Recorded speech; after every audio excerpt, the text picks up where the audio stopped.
சுவாமியே சரணமையப்பா ஹரிகர சுதனே சரணமையப்பா அச்சங்கோவில் அரசே சரணமையப்பா அன்னதான பிரபுவே சரணமையப்பா அழுதமலை ஏற்றமே சரணமையப்பா அழுதமலை இரக்கமே சரணமையப்பா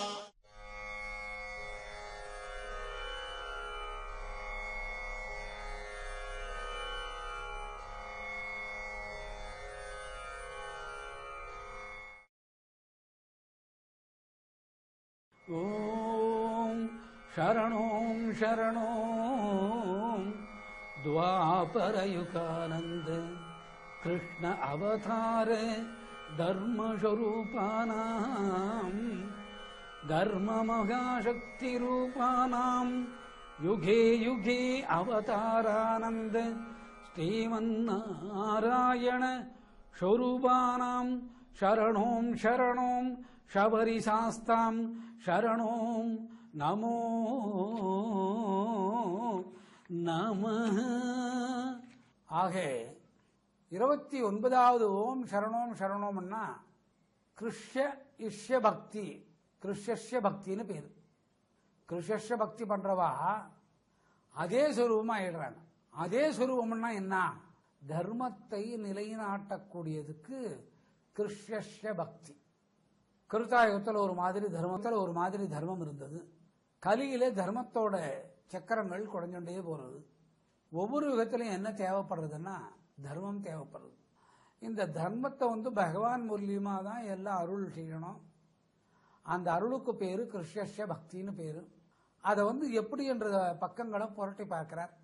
புரட்டி பார்த்த உடனே இவருக்கு தர்மசாஸ்திரான்னு ஒரு பேரு வருது. அந்த மாதிரியே நம்ம ஆயிட்டா என்ன? இப்ப வானம் கெட்டவன் நல்லவன் பார்க்கறதில்ல, மழை பொழியுறது. அதனால பாருங்க நெல்மணிகள்லாம் நல்லா வளருது. இது கிருஷ்ய பக்தின்னு பேரு. இந்த தர்மம்னா என்ன? தர்மசிய சுரூபேன்னா என்ன? அது யுக யுகத்துக்கு எப்ப வருது? எல்லா யுகத்திலையும் தர்மம் குறையிற காலத்துல தெய்வங்கள் அவதாரம் எடுத்து தர்மத்தை நிலைநாட்டுது. கிருஷ்ணனை பத்தி ஆராய்ஞ்சி அந்த தர்மத்தை தான் அபியாசம் பண்ணிண்டு வர்ற மக்களுக்கு தர்ம சேவை கொடுத்து ஸ்தான்ற மாதிரி இருக்கிறதுக்கு கிருஷ்ய பக்தி. கோடி பொருள் ஒருத்தருக்கு கொடுக்கறதுன்றது கிடையாது. கோடி பொருள் கொடுத்தா கூட தர்மமாகாது. மனதால மானசீகமா தர்மமா இருக்கிறது. இந்த மனசால மானசீகமா தர்மமா இருக்கக்கூடிய விஷயத்தை இந்த சரணத்துக்குள்ள அடங்கிறது. தர்மம்னா என்ன? ஒரு ஆராய்ச்சி. தெய்வம் கொடுக்கறத தெய்வத்துக்கு திருப்பி தர்றது. தர்மம்னா என்ன? ஒரு தெய்வத்து மாதிரி தர்மமா இருக்க முடியாதுங்கிறது. கிருஷ்ணாவதாரம் தர்மத்தை காப்பாத்துறார். இப்படி எப்படி தர்மத்தை காப்பாத்துறார்? இதுக்கு முன்ன அவர் என்ன பண்ணியிருந்தார்? ராமனா இருந்திருக்கிறார். ராமனுக்கோசரம் இருந்த போது ராமாயணம் வந்துருத்தோ, கிருஷ்ணனா பிறந்த போது மகாபாரதம் வந்துருத்தோ. அதுல சொல்ற தர்மம் என்ன? தர்மம் பாண்டமோ ஏகபத்தினி விரதம்னு சொல்ற தர்மம். இதுல சொல்ற தர்மம் அதுலயும் பெண்ணை பத்தி தான், இதுலயும் பெண்ணை பத்தி தான். பொண்களை தெய்வமா மதிக்கணும்ன்றது இது ஒரு தர்மம். ராட்சசனானாலும் மனிதனானாலும் அடுத்தவரோட மனைவியே மானசீகமா தர்மசியா நினைக்கணும்னு சொல்றது. இப்படிப்பட்ட கிருஷ்ணன் ஆராய்ஞ்சு இருக்கிற காலத்திலே ஆராயப்படுபவன் கிருஷ்ணன், ஆராய்ச்சிக்கு உள்ளானாள் ஐயப்பன். ஆராயிற போது தர்மத்தை காப்பாத்துறேன்னு சொல்றான் கிருஷ்ணன். அவனோட லீலையை பார்த்து லிபாவிங்கிற யோகத்திலேயே என்னையே நான் மறந்து பக்தாரோட சரணத்துக்குள்ள நுழைஞ்சேன். ஆனா இவன் வளர்ந்ததுக்கு அப்புறம் பார்த்தா சரி பார்ப்போம். அதுக்கு முன்னே என்ன? ராமன் அதுக்குள்ள நுழைகிறார். அப்படியே அந்த ராமாயணத்தை பத்தி சத்து யோசனை பண்ணிட்டு வர்றார். யோசனை பண்ணிட்டு வந்தா திரேதாயுகம் வருது. அதுக்கு முன் கிருத்தாயுகத்தில் பார்க்கிறார். பார்த்துட்டே வந்தா ராமனோட ஏடுகள் திரும்புறது. பார்த்தார், ஓஹோ இவன் தான் ராமனோ, அவன் லட்சுமணனோ, சத்ருக்கன் பரதனோ. இந்த பரதனை பத்தி ஆராய்ச்சி பண்ணிட்டே இருக்கார். இந்த ராமனுக்கும் பரதனுக்கும் ஐயப்பனுக்கும் என்ன கனெக்ஷன் இருக்கு? ராமன் காட்டுக்கு போற படலம் வருது உங்களுக்கு தெரியும். பரதனுக்கு சத்த மனசு சந்தேகம் வந்துருத்தோ. கேக்கைய நாட்டில் விட்டு குதிரையில பறந்து வர்ற அந்த குதிரைகள் பண்ணிச்சான் கிருஷ்ணஸ்ய பக்தி. ராமனோட மண்டபத்துக்குள்ள ராமனுக்கு நீதி இல்லே, அந்த நீதியை வர வைக்கணும்னு அந்த குதிரைகள் வேண்டிக்கிறதாம். இதுல கர்மயோகம், ஞானயோகம், தர்மயோகம் பண்ணக்கூடிய மகாசக்தி குதிரைகளுக்கு உண்டு. அந்த குதிரைகள் ஓடியாந்தது பரதனுக்கு ஒண்ணுமே புரியல. இந்த காட்சி அப்படி பார்த்துட்டு இருக்கார் மணிகண்டன். குதிரைகள் ஓடுறத பார்த்து அதனோட உடம்புக்குள்ள புகுந்தார். என்ன இப்படி ஓடுறதேன்னு பார்த்தா அது கிருஷ்ண பக்தியில போகுதான். இந்த கிருஷ்ண பக்தின்னா என்ன அப்படின்னு அதுங்களை கேட்டார். இப்போ உன்னோட பேசுறதுக்கு எனக்கு நேரம் இல்லை, எங்க வேகத்துக்கு நீ ஓடி வா, சின்ன பையனா இருக்கிறேன்னாராம். குதிரைகள் முதல்ல ஓடி எடுத்தோம். ஐயப்பனால முடியல, மூச்சரிக்க அவளை போய் குதிரைகளை பிடிச்சா. ஏன் ஓடுறீங்கன்னா நாங்க தர்மத்தை காப்பாற்ற போறோம். எங்க தர்மத்தை காப்பாற்ற போறீங்க? ராமனோட அண்ணன் இல்லை. அப்படியா? தர்மவான் இருக்கிற ஊராச்சா? ஆமா, தர்மவான் இருக்கிற ஊர். இப்ப தர்மம் அங்க குறைஞ்சு கொடுத்து, அதனால நாங்க பரதனை சுமந்து ஓடுறோம். இந்த தர்மத்தை காப்பாத்துறது தான் கிருஷ்ண பக்தி. இந்த தர்மம் எங்க வரணும்னா மனிதனுக்கு மனதுக்குள்ள வரணும். இந்த பக்திக்கு பேரு கிருஷ்ண பக்தி. அதுக்கு மனதை தூய்மையா வச்சுட்டு இருக்கணும். இவனை மாதிரி நான் பணக்காரனா இல்லையேன்னா அது தர்மம் ஆகாது. அவனை மாதிரி பணக்காரன் ஆகணும், அது கிருஷ்ண பக்தி தர்மம். நம்ம குறுக்கு வழியில் ஆகணும்ன்ற நினைச்சா கிருஷ்ண பக்தி ஆகாது. அதனால பரதன் மனசில நினைச்சுட்டான் கேகைய நாட்டில், அது எங்களுக்கு தெரிஞ்சது, மிருகம் தெரிஞ்சுக்கிறது. ஐயப்பன் பிரம்மாண்டமா அசந்துடுறார். இந்த குதிரைகளுக்கே ஞானம் இருக்கு, தர்மஸ்வரூபம். அதனால்தான் கிருஷ்ணன் துவாபர யுகத்தில் அவதாரம் எடுத்தார். அவளோட மகாதர்மஸ்ய ஸ்வரூபமா நாம ஆகணும். அதனால தர்மசாஸ்திரான்னு பேர் வழங்குறது. பின்னாலே என்னமோ நடக்கிறதே இங்க என்ன நடக்கிறது? இந்த மாண்டவின்னு ஒரு பொண்ணு பதபதச்சுன்னு இருக்கார். பரதன் வந்துடுறா மாதிரி இருக்குதே அப்படின்னு தெரியுது. யாருக்கு? பரதனோட மனைவிக்கு. அந்த பொன்மாட்டிக்கு பதைக்கிறது, என்னமோ அசம்பாவிதம் நடக்கிறது. இதுக்கு தர்மமான இந்த ராமன் அடுத்த அவதாரத்தில் கிருஷ்ணனா வர்றான். இந்த 2 அவதாரத்தோட சக்தியும் சேர்ந்து இப்ப பரதனை காப்பாற்றணும்னு மனைவி வேண்டின்றான். இந்த மாதிரி மனைவி ஒருத்தனுக்கு வந்துட்டா கிருஷ்ண பக்தி அவ மூலியமா நம்ம கத்துண்டோ உலக க்ஷேமத்துக்கு நம்மளையும் உபயோகப்படுத்தி உலகமும் க்ஷேமமா இருக்கும், நம்மளும் க்ஷேமமா இருக்கும்.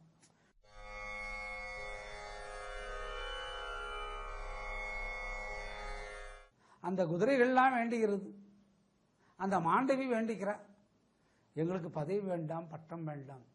இப்ப நடக்கக்கூடிய அவதார கூற்று கிருஷ்ண அவதாரத்திலே தர்மசிய பாகத்தை பண்ணணும். ஒரு பெண்ணால தான் கிருஷ்ண பக்தியை உண்டு பண்ண முடியும். முதல் சரணத்துக்கு கிருஷ் யஸ்ய, 2வது சரணத்துக்கு. அப்ப அந்த இருமுடியில் என்ன வருது? அதர்மம் விலக்கக்கூடிய ஒரு முடி, தர்மம் கூட செல்லக்கூடிய இன்னொரு முடி, இருமுடி. இந்த சரணம் சரணம் சொன்னா கிருஷ்ண பக்தியில் வருது. என்ன விஷயம்னு பார்க்கிறா. இங்க வந்தா தௌப்பனார் விழுந்து கிடக்கிறார், கௌசல்ய பிராட்டி அழுதுட்டு இருக்கிறார், கைகேயி சிரிச்சுட்டு இருக்கிறா, அழறா மாதிரி நடிக்கிறது. உடனே கேட்டானா எங்க என்னோட அண்ணன்? யார் கேட்டது? பரதன். இந்த மாதிரி உங்க அண்ணனை வனவாசம் போக சொல்லிட்டா. போன பரதன் அப்படி கையை பிடிச்சி இழுத்தாளாம். யாரு? அவங்க சம்சார மாண்டவி. அந்த கையை பிடிச்ச உடனே அவனுக்கு ஒரு தர்ம உணர்வு வந்தது. என்ன உணர்வு வந்ததுன்னா, ராமனே இதை ஆளணும், எப்படியாவது ராமராஜ்யம் ஆகணும். அப்படின்னா ராமராஜ்யம்னா என்ன அர்த்தம்? ராமன் அங்க இல்லைன்னு அர்த்தம். அந்த ராஜ்யத்தை என்னவாக்கணும்? ராமராஜ்யம் ஆக்கணும். ராமராஜ்யத்துக்கு உண்டானே ராஜாஜி ராஜன் ராமன். அந்த தசரதனோட வீட்டில் இருக்கக்கூடிய குதிரைகள் கூட தர்மம் பண்றது. ஆனா மனுஷன் மனதாலத்தான் தர்மம் பண்ணணும். ராமாவதாரத்தில் ஒரு யுகம், கிருஷ்ணாவதாரத்தில் மறு. அதனால யுக யுகத்துக்கு தர்ம மாற்றங்கள். ஆனா அப்ப கண்ணன் வருவாருங்கிறது இந்த மணிகண்டன் தெரிஞ்சுண்டார்.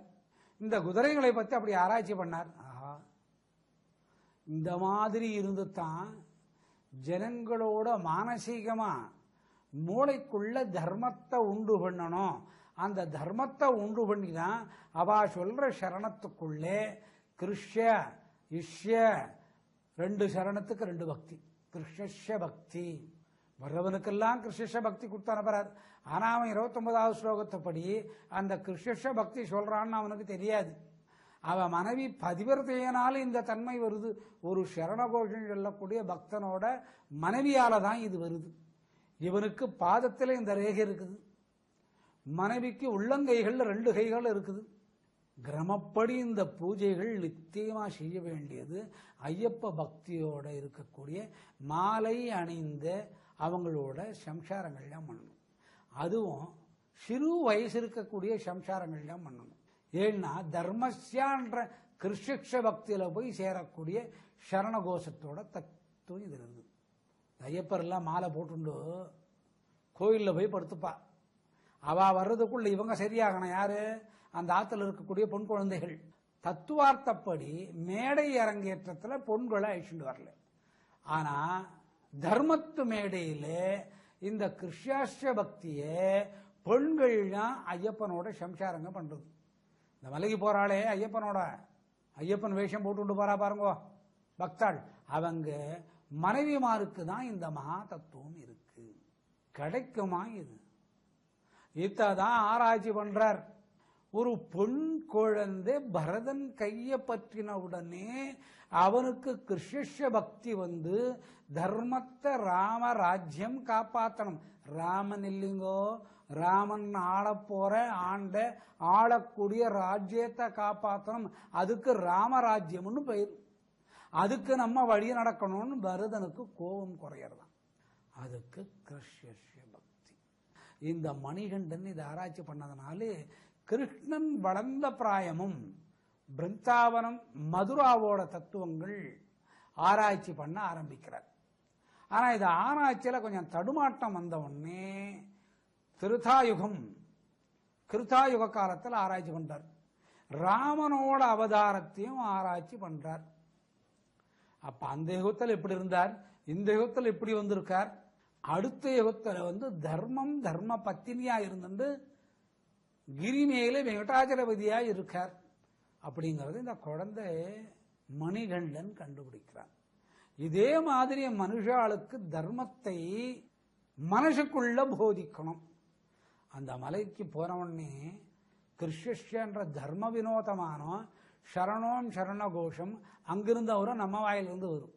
தர்மத்தை குழந்தையா இருக்கக்கூடிய ஐயப்பன் போதிக்கிறார். கண்ணனர் ராமனும் திருமணமெல்லாம் முடிஞ்சதுக்கு அப்புறம் யுத்தம் வந்ததுக்கு அப்புறம் தர்மத்துக்கு பண்ணாங்க. இது குழந்தையா இருந்து யுத்தம் பண்ணி கல்யாணம் பண்ணிக்காதியே, மகிழ்ச்சியை கொன்னும் லீலான்ற பெண்ணாக்கி மந்து மாஜான்னு தன்னோட ஹிருதயத்துக்குள்ள ஆன்டிபயாட்டிக் டர்மரிக்கா வச்சு காப்பாத்திட்டு வந்தார். அவருக்கு இந்த குழப்பம் வந்ததுனாலே கிருஷ்ணா யுகத்தையும் ராமயுகத்தையும் பண்றார். இந்த பரதன் வேகமா ராமனை தேடிட்டு போறார். அந்த நடைய பார்த்துட்டு மணிகண்டன் நலண்டு போனான். இது நடந்தது ஒரு காலம், அது நடந்தது ஒரு காலம். இப்படி எல்லா பக்கமும் அவதார நோக்கத்துக்கு உண்டானே மணிகண்டன் ஆராய்ச்சி பண்ணி பார்த்தார். இப்போ கிருஷ்ண அவதாரத்துக்கு முன்ன இருக்கிற ராம அவதாரத்தில் எவ்வளோ அற்புதங்கள் இருக்கு. அப்ப கிருஷ்ண அவதாரத்தையே யோசனை பண்ணும். மறுபடியும் துவாபரை வரத்து வந்தார். இது நடந்தது ஒரு காலம், அது நடந்தது ஒரு காலம், ஐயப்பனோட ஒரு காலம். சிசுபாலன் அவமானப்படுத்தி அசிங்கப்படுத்தி கண்ணனை திட்டுறார். கண்ணன் அமைதியா இருந்தார். தரம் தாழ்ந்து நடந்துக்கிறார் சிசு. அதுக்கும் கம்மன் இருக்கிறார். அப்புறம் அவையோர் இடத்துல சொல்றார், 99 தப்பு போனா 100வது தப்புக்கு கொண்டுடுவேன். அது அவனை கொல்ல வேண்டிய அவசியம் இல்லை. ஏன்னா கிருஷ்ண பக்தி அங்க பண்றார். தர்மத்தின் வழியில எல்லாரையும் கெட்டவனை கூட பரிபாலனம் பண்ணும். ஆனா அதை கொல்றதுக்கு காரணம் என்ன? இந்த சுதர்சன சக்கரம் இப்படியும் வேலை செய்யும். அஞ்ஞானத்திலே இருக்கக்கூடிய மனுஷனை நியாயத்துக்கு கொண்டாடும். அந்த நியாயம் ஞானமாகும். அதுக்கு வேற உடல் தேவைப்பட்டா இறைவன் சுதர்சன சக்கரத்தை ஏவினான். அங்க ஒரு கேள்வி பெருக்கம், ஒரு மனிதனுக்கு இந்த சுதர்சன சக்கரம் தேவையா? அவையோரெல்லாம் பயந்து போறான், அவன் மாண்டு போறான். இதே சுதர்சன சக்கரத்தை தான் தெய்வம் தான், அவரு தெய்வம்னு சொல்லல, இவா கேட்கிறா, திருடன் கல்வன் என்னென்னமோ அசிங்கமா வாயில சொல்ல முடியாது, வாயில சொல்ல முடியாத விஷயத்தெல்லாம் கேட்கிறா. இதே சுதர்சன சக்கரம் சூரியனையும் மறைக்கும், இதே சுதர்சன சக்கரம் பல உயிர்களையும் மாய்க்கும். அது பொய் கொல்லல, சூரியனை மறைக்கிறதுனால பல பேர் இறங்கி வந்து போறான். தர்மத்தை சொல்றார். சிசுபாலன் இறந்ததுக்கு அப்புறம் இந்த ஆராய்ச்சி பண்ணினே மணிகண்டன் துவாபர யுகத்தில் இருக்கின்ற கண்ணனோட தர்மஸ்வரூபத்தை தான் அடையணும், அந்த தர்ம மகாசக்தி தமக்கு வரணும், யுகத்துக்கு யுகத்துக்கு நம்ம இருக்கணும், அவதாரத்தில் ஸ்ரீமன் நாராயண ஸ்வரூபமா நம்ம இருக்கணும். அப்படி மணிகண்ணன் வாங்கின்ற வரத்துக்கு பேரு கிருஷ்ய பக்தி.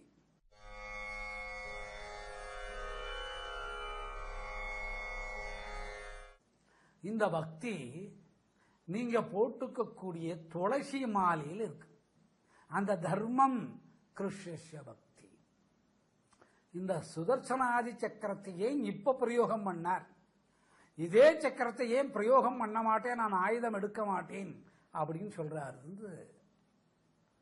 இந்த காலம் வேற அந்த காலம் வேற. யுகே யுகே அவதாரானந்த ஸ்ரீமன் நாராயண ஸ்வரூபமா தான் ஆவணும்னு கேட்கிறார் ஐயா. 4 பேர் ஒரு கெட்டவனை நல்லவன் நல்லவன் சொல்லி பார்க்கட்டும், உள்ள ஆனந்தமா இருக்கும். அம்மான்னு ஒருத்தைய கூப்பிட்டாவே தெய்வம் இருக்குதுன்னு அர்த்தம். தோப்பராருன்னு ஒருத்தனை நினைச்சா தெய்வம் இருக்குதுன்னு அர்த்தம். அந்த சிசுபாலனையும் கண்ணனையும் வச்சு கண்டுபிடிக்கிறார். ஆஹா, தர்மத்தை காப்பாத்துறதுக்கு அந்த சக்கர வியூகத்தை சக்கராயுதத்தை விட்டார். அப்போ நம்ம எதை முதல்ல சேவிக்கணும்? கண்ணனையான்னு பார்த்தார். கண்ணன் அல்ல, அவனுடைய பாதங்கள் செருப்பு, அது தங்கத்தினால் இருக்குது.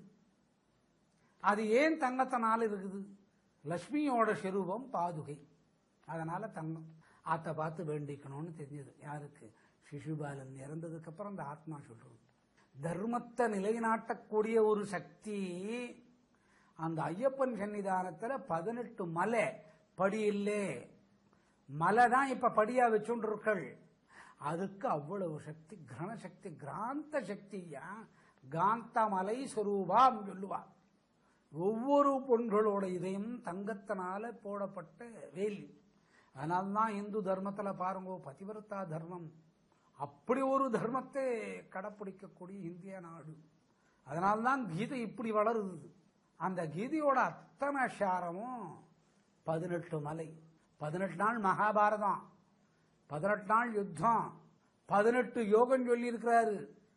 18 யோகம் எவனும் படிக்க மாட்டான். கர்ம யோகம், ஞான யோகம், ராஜயோகம், பக்தி யோகம். பக்தி யோகம் சிறந்தது. குழந்தை மணிகண்டன் பார்த்துட்டு அலண்டு போறார். துவாபர யோகானந்த கிருஷ்ணனை ஆராய்ச்சி பண்ணி அவரோட அவதாரத்தோட தர்மத்துல நம்ம இருக்கணும், அந்த மகாசக்தி நமக்கு வரணும், அந்த ரூபம் இந்த யுகம் முடிகிற வரைக்கும் அவதாரானந்தமா நம்ம இருக்கணும், நம்ம பாடியிலிருந்து போகக்கூடிய சக்தி எல்லாம் ஸ்ரீமன் நாராயணனா இருக்கணும், ஸ்ரீமன் நாராயண ஸ்வரூபமானாம். இது சொல்லி புரியாது, பழக்கத்தினால வரக்கூடிய அனுபவம். இந்த பக்தியை ஃபாலோ பண்றதுக்கு தகுதியானவர்கள் பெண்கள். அந்த பக்தியை பொண்ணு மனசுல நினைச்சுட்டா வீட்டில் இருக்கிற எல்லா வேலையும் தன்னால நடக்குது. இந்த ஐயப்பன் போறானே சரணம் சரணம் கிருஷ்ய, அந்த பக்தி அவன் மாலை போட்ட உடனே சொல்லி கொடுக்கறது பொண்கள். ஏன்னா அந்த 5-6 முகத்துக்கு உண்டான வடிவமைப்பு, மாயையோட கூடிய வடிவமைப்பு, மாயைக்குண்டான சக்திகளை வச்சுட்டு அனுஷ்டானம் விரதங்கள் இருக்கக்கூடியது துளசி மாலை.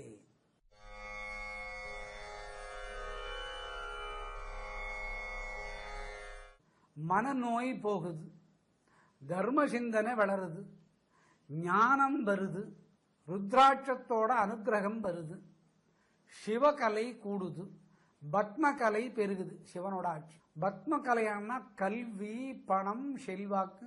பத்மகலை சூரிய கலை உள்வாங்குது, மூச்சு வியாதி போகுது, மூச்சு ஓட்டம் கரெக்டா இருக்குது. டாக்டர்கிட்ட போனோன்னு எகிரியா குதிக்க சொல்றாரு, மூச்சை நின்னா உள்ள விட்டு உள்ள வாங்கி வெளியே விடு. ஒன்னும் இல்லை, அது பிராணாயாமம். இதெல்லாம் கிருஷ்ண பக்தி.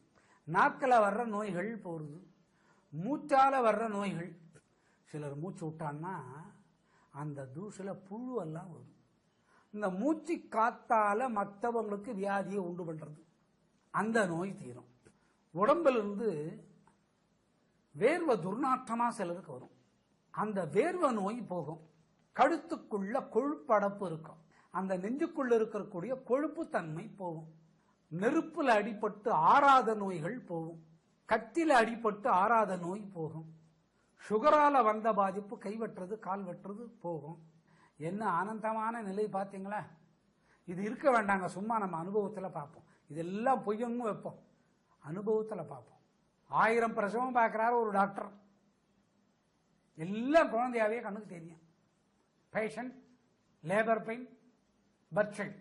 அதே அவருக்கு ஒரு குழந்தை பிறந்தா, my dear son how are you man, அது உடனே சொல்லும் ஃபைன் ஃபைன் அப்படின்னும், மழை சொல்லு, எவ்வளோ சந்தோஷமா இருக்கும். அதே மாதிரி இந்த பக்திக்குள்ளுக்குள்ள மனசை புகுத்தி தர்மத்தை மனுஷில நினைச்சா போதும், செய்ய வேண்டியதில்லை.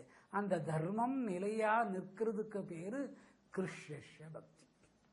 இதுக்கெல்லாம் உடல் வேணும், உயிர் வேணும், அதை அனுபவிக்கணும், அது வழியா நடக்க கத்துக்கணும், நடந்தா அதில் இருக்கணும், இருந்தா அதுல பலன் வரணும், வந்த பலனை அனுபவிக்கிறதுக்கு பேரு கிருஷ்ண பக்தி. எத்தனை பேருக்கு இது தெரியும்? அன்னன்னைக்கு சம்பாதிக்கிறவாள்லாம் எவ்வளவு கஷ்டப்படுவான். இன்னைக்கு சம்பாதிச்சதை இன்னைக்கே செலவு பண்ணிட்டு நாளைக்கு கூலி வேலைக்கு போறவா எத்தனை மக்கள் இருக்கிறா. 900 கோடியில முக்காவாசி பேர் அதுதான். அந்த மாதிரி பாமர ஜனங்களுக்கெல்லாம் என்ன பக்தி சிறந்தது? இந்த ஐயப்பனோட பக்தி சிறந்தது.